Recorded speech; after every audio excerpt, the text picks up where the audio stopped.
तो हेलो दोस्तों, कैसे हैं आप लोग। आई होप आप ठीक होंगे। चलिए मैं एक नया वीडियो लेके आ गया हूँ जिसमें हम बात करेंगे रेलवे की वैकेंसी टेक्नीशियन, जो कि अभी ऑनलाइन चल रहा है। लास्ट डेट इसकी 28 तारीख को है। तो इससे पहले आपको हम याद दिलाना चाहते हैं, यदि आपने अभी तक ऑनलाइन नहीं किया तो इस वैकेंसी में ऑनलाइन कर दीजिए, क्योंकि कब कहाँ किस्मत किसकी बदल जाएगी कोई कह नहीं सकता। इसलिए आप फॉर्म भर के पछताएं, ये ना हो कि फॉर्म भरने से पहले ही पछताएं कि हमारा सिलेक्शन नहीं हुआ, कट ऑफ ज़्यादा जाता है। तो ऐसा कुछ नहीं है, इसका पेपर भी उस लेवल का आता है, इसलिए कट ऑफ उतना ज़्यादा जाता है। यदि आप बात करेंगे वैकेंसी की, तो इसमें कई वैकेंसियाँ हैं, जिसमें दो कैटेगरी पर डिवाइड किया। Level grade first and grade third. Grade तो जैसे आप देख सकते हैं, डिटेल ऑफ वैकेंसीज दिया गया है। यहाँ लेवल बताया गया है, लेवल कौन से लेवल में कितनी वैकेंसी है और मेडिकल स्टैंडर्ड उसके लिए क्या चाहिए, और यहाँ टोटल वैकेंसी ये सभी जोन का मिला के यहाँ वैकेंसी बताया गया है।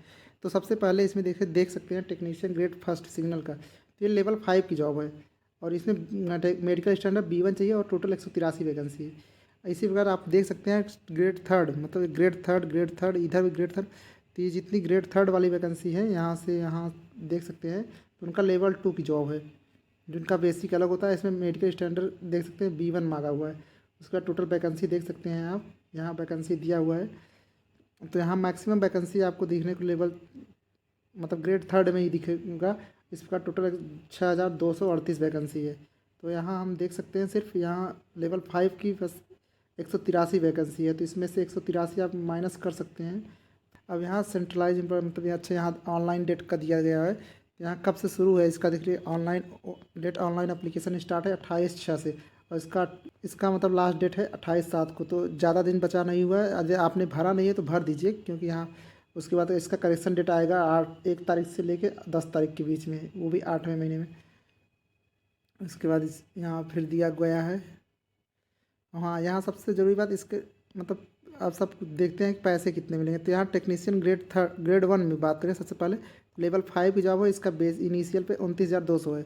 तो अभी 8वां वेतन आयोग लगने के बाद ये लगभग समथिंग 1.8 या 2x दोगुना हो जाएगा। तो यहाँ बेसिक डबल हो जाएगा। तो अभी इसकी टेंशन ना लीजिए, अभी आप पढ़ाई करिए। सबसे पहले आप देखेंगे इसमें मेडिकल स्टैंडर्ड B1 मांगा गया है, वो ऊपर देख चुके हैं आप। एज का बात करें तो एज की बात यहाँ 18 से 33 बात, उसके बाद 183। तो इसमें आप देख सकते हैं टोटल वैकेंसी 183 होगा। टेक्नीशियन ग्रेड थर्ड, जो कि इसका बेसिक है 19,900, और इसमें पोस्ट वाइज अलग अलग मेडिकल स्टैंडर्ड था। इसमें 18 से 30 एज मांगा गया है, और इसकी टोटल वैकेंसी 6,055 थी, जिसका टोटल 6,238 वैकेंसी है। तो यहाँ आपको देख सकते हैं, यहाँ बताया गया है ए separate application must be submit each level. आपको या ग्रेड थर्ड उसका ग्रेड फर्स्ट दोनों का फॉर्म भरना पड़ेगा, अलग एग्जाम देना होगा। यही यहाँ लिखा गया है ईच पे लेवल। ये नहीं कि आपको इसमें पोस्ट वाइज नहीं, इसमें ग्रेड और grade first, grade second, grade third की बात की गई है। इसके बाद फी उसके फी पैसे भी अलग से पेड सेपरेटली ईच पे लेवल यहाँ लिखा हुआ है। अब हम बात करें टेक्नीशियन के स्टैंडर्ड ऑफ मेडिकल फिटनेस, इसमें मेडिकल फिटनेस कैसा चाहिए। इसमें A1 में क्या होता है, B1 या C1 ये सब क्या होता है, आपको कैसे पता चलेगा, तो इसके बारे में भी यहाँ बताया गया है। तो जिसमें A3 लिखा हुआ है आपको, जिस पोस्ट के लिए physically fit in all aspect. इसमें आँखें क्या होनी, 6/9 विथ या विदाउट ग्लासेस, आप ग्लास या ग्लास के बिना भी देख सकते हैं। यहाँ पर लिखा हुआ है powerless not to be exceed 2D, to near vision यहाँ लिखा है 0.6 विदाउट ग्लासेस, नियर विजन इतना होना चाहिए। Must pass test colour, colour vision तो होना ही नहीं चाहिए। उसके बाद नाइट विजन एंड में सब ये सब नॉर्मल चेक होते हैं, सबके फिट रहते हैं। अब B1 की बात करें तो इसकी वैकेंसी भी सबसे ज़्यादा है, फिजिकली फिट ऑल एस्पेक्ट। यहाँ 6/9 और 6/12, यहाँ और ज़्यादा भी चलेगा। विदाउट वही सेम यहाँ 4D, इससे इस उससे तो ज़्यादा ये ख़राब स्थिति होगी, तभी आपकी आंखों में ये आप इसके लिए एलिजिबल होंगे। अब यहाँ कलर विजन, यहाँ भी वही सब कुछ लिखा है। B2 की बात करें तो ये हमारा, और जैसे A1 होता है, फिर A2 होता है, ऐसे ऐसे करके। तो ये जितने ही आप नीचे आएंगे उतने आपको वहाँ छूट मिलती है। जैसे यहाँ पे देखिए 6/9 6/12 विदाउट ग्लास, यहाँ फिर वही सब कुछ है। या फिर C1 देखिए, C1 में देखिए 6/12 6/18, ये बहुत ख़राब स्थिति हो जाती है तब का है।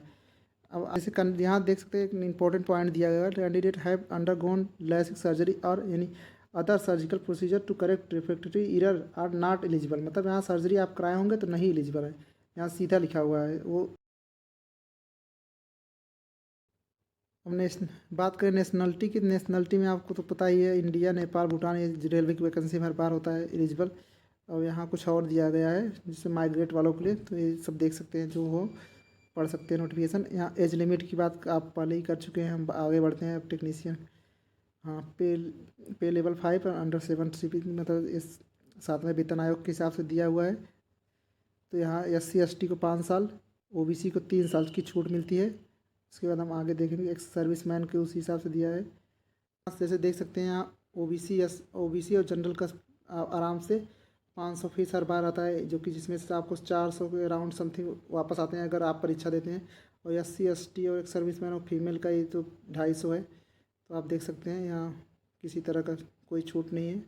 और अदर आप पेमेंट मेथड देख सकते हैं, माइनॉरिटी देख सकते हैं। उसके बाद यहाँ आपको आगे बढ़ेंगे तो हम देखेंगे आगे EWS द्वारा हो गया, ये सर्टिफिकेट के बारे में दिया गया। यहाँ आपको लिखा है फाइनेंशियल ईयर EWS सर्टिफिकेट 24-25 का date of closing of application, मतलब इसके पहले का बना होना चाहिए।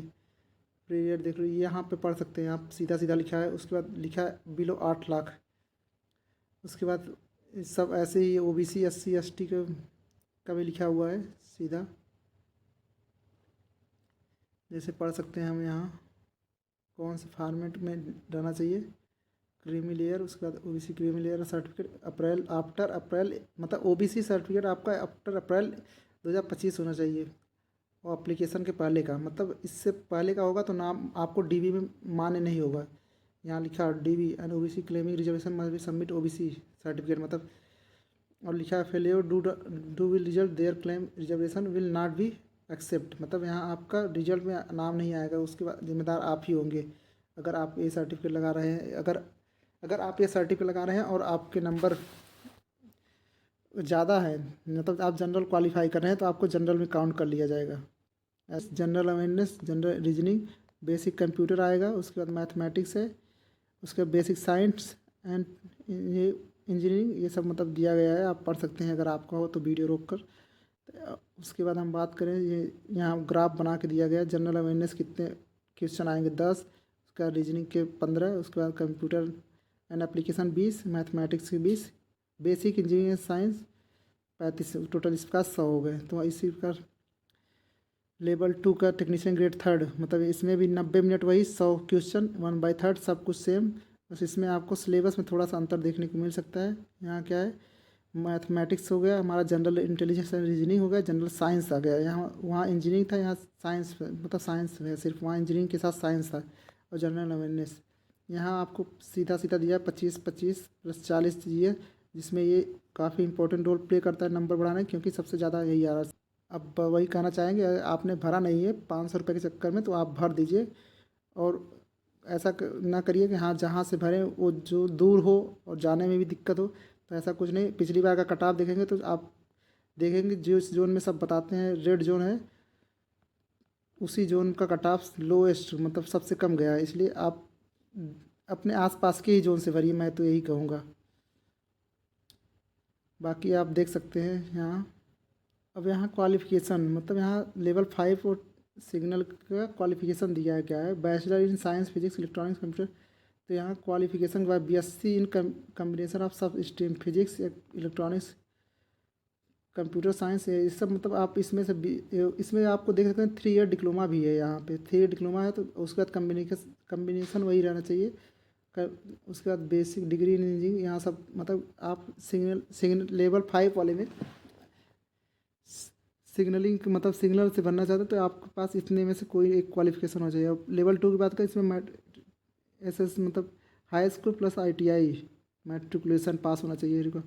उसके बाद इसमें आपको trade fitter technician mechanics instrument, ये सब आपको देख सकते हैं। आपको जिस हिसाब से आपका क्वालिफिकेशन उसमें भर सकते हैं आप।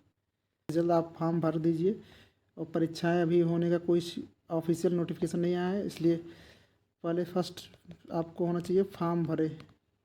अगर आप फॉर्म नहीं भरे हैं डर से कि हाँ कट ऑफ 90 गया था इस बार 85+, तो आपको उस एग्ज़ाम भी दे के देखना चाहिए कि आप खुद अनुमान लगाएंगे कि आपको यहाँ ये नॉर्मलाइजेशन के साथ कट ऑफ है। आपको यहाँ देख पता करेंगे तो 80 के प्लस वाले भी 90 तक पहुँच गए हैं नॉर्मलाइजेशन के साथ। इसलिए आप ये अभी से डर आपने दिमाग में ना पालिए कि हाँ कट ऑफ बहुत ज़्यादा जाता है, और नकल वकल के बारे में आप सोचना कम बंद कर दीजिए, क्योंकि नकल होता है पर इतना नहीं होता है कि हाँ आपको पूरी वैकेंसी में, जैसे आप मान सकते हैं 100% वैकेंसी में 10% हो, मान सकते हैं कि हाँ इतना नकल से होगा, बाकी पोस्ट तो आपको पढ़ने से ही मिलेगा। तो इसलिए उतना भी ना मतलब अपने आप को उदास समझिए, पहले आप फॉर्म भरिए। इसलिए सबसे पहले आपको फॉर्म भरना है, उसके बाद फॉर्म भरने के बाद आप इसमें मेहनत करेंगे तो आपको नौकरी ज़रूर मिलेगी। अगर आप पहले से ही अपने आप को हार मान लेंगे तो नौकरी क्या मिलेगी आपको। इसलिए आप पहले फॉर्म भरिए, उसके बाद अपने टाइम टेबल को बनाइए, उसके बाद उसी तरह से पढ़ाई करिए। तो चलिए बस आज के लिए इतना ही। चैनल को सब्सक्राइब कर दीजिए कुछ अच्छा लगा हो तो। बाकी मिलते हैं किसी नेक्स्ट वीडियो में, तब तक के लिए धन्यवाद। जय हिंद, जय Bharat and best of luck.